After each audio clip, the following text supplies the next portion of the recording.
So, it's been 2 years since I had the ROG Ally, and throughout the years, it's become my secondary gaming device. I've debated whether I should make a follow-up long-term review on this, and now I think I have enough thoughts to share with you on how it's held up so far, what's great about it, and what's not so much. First, let me lay out how I've been using it for the past 2 years. For the first 6 months or so, it served more or less as my main gaming device between work and on weekends. I played games on daily, mostly AAA titles and latest games, often with a monitor. You can check out the main review for details on how that went. But I generally had a great time, even though the heat the Ally generates when playing big games is a lot, and sometimes it worried me if I might deteriorate the battery. But I don't take it out on the road so much, so it doesn't get drained daily. Then I finally upgraded my main gaming PC, which let me relegate the Ally to a companion device, so for the last year, I have begun using it less and less for AAA games. But I still play frequently, especially light games that are easier to play on short bursts. So now, 2 years on, I haven't noticed that much difference on battery drain. Maybe it lasts 15 to 20% less than it was brand new, but keep in mind that I haven't been using it that heavily, and also I haven't modded it or underclocked it. The performance is very satisfactory, especially if you aren't playing the latest titles. After dropping my reviewer mindset, I stopped trying to push the system to the max and just played in its performance sweet spot. That seems to give me the best experience. No more anxiety, no constantly looking at the frame rates or endlessly tweaking the settings. Just blissful game. In that regard, I haven't overclocked it either, but maybe you're the kind of person who loves to tinker with the Ally, and that's great. There are utilities like Universal x86 for that, and Asus is still providing updates for its software. I just got another update a week ago, and I'm seeing fewer and fewer bugs and crashes as time goes by. That's how the performance has held up. Physically, the device has also held up pretty well in the past 2 years. Mind you, I don't take it outside the house much, so it won't be the same as an Ally that gets on the road often. I've used it without a case or screen protector since day one, and haven't been taking extra care of it, and so far there are no visible scratches on the screen and no dents on the body. Just dirt and grime, which is actually tricky to clean on this textured plastic surface. For some reason, it hasn't really bothered me though. What does bother me is the squishy joystick tip. It's beginning to loosen, and I have no doubt that a more frequent gamer would have destroyed it by now. But the buttons have held up perfectly fine. Oh, the micro SD slot is definitely fried. Not that I'm surprised. The AMD Z1 Extreme chip is still very powerful even by today's standards. I even ran some local LLMs on it just for fun. Surprisingly, though I hated the speakers at first, I rarely notice them when I'm gaming and it's adequately loud. I rarely felt the need to get headphones, or maybe I'm just lazy, but it's true that when the fans spin up, headphones are the best way to combat that noise. I noticed that lots of people have upgraded their SSDs to 1 or 2 terabytes. I have definitely flirted with that idea time and again, but after a long time it made me realize something that's less about the Ally and more about myself. It's that I'm always going to fill up the drive because even with the 512 gigs of SSD, there are plenty of games that I don't play on the device. They're there for that just in case scenario in my mind, but as time goes by I realize that I'm never gonna finish them. So in the end I figured it's not the SSD, it's me.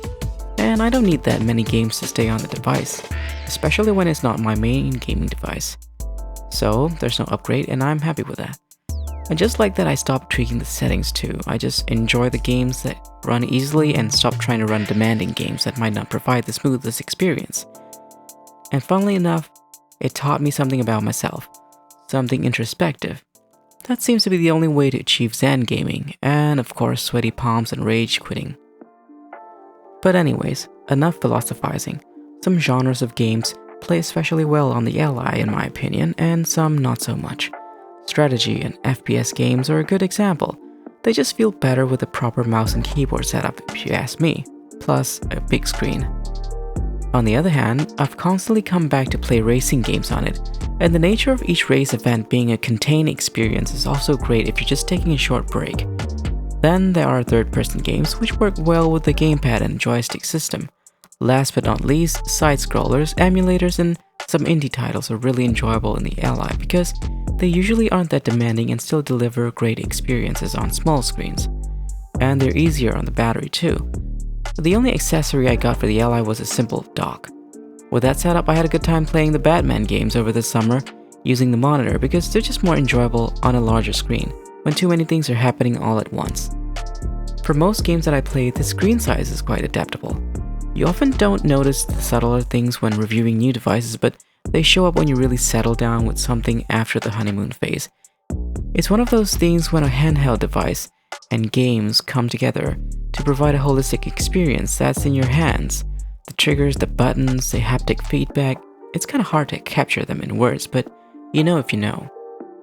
But there's one thing that prevented me from using the Ally as much as I wanted to, and that's technically not Asus's fault, it's Windows.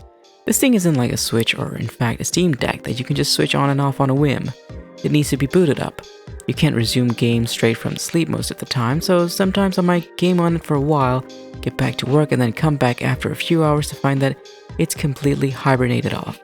Now I have to turn it back on and wait for it to resume, and at that point I just don't feel like going through the process again. And sure, you can tweak the Windows sleep settings to prolong it, but I decided to leave it as it is since that friction keeps me less distracted and more productive. You can install a custom SteamOS on it like Bazzite if you want a more Steam Deck-like experience, but believe it or not, I don't mind Windows, even with all its jank. Anyways, in terms of technology, the Ally is getting old now. The Ally X is already a great improvement on it though, with a steeper price, and we might be seeing an Ally 2, but considering the modest improvements of the Legion Go 2 over its predecessor, I doubt I'll upgrade. The chip inside this one, the AMD Ryzen Z1 Extreme, is still very powerful for its size and caliber. The only real downside to this is the battery life, but I can live with that. If you're a true road warrior, I'm sure you'd go with the Ally X or the new Steam Deck, or at least a power bank. One small thing that gives me anxiety is the lone USB-C port, which has come a bit loose over the years, but it should hold up, right? So overall, I have been pretty happy using it so far, and I'll certainly keep gaming on it in the foreseeable future. I'm surprised how well it held up without a case or a screen protector too. Asus did a pretty good job on it, well, except for that micro SD port issue. So other than that, I have no regrets getting this device. And how long have you been using your Ally? I'm curious to know if people are planning on upgrading. And I'm grateful for the support on my original Ally video. That's the main reason I made this follow-up. So thanks so much for watching, and I'll catch you later.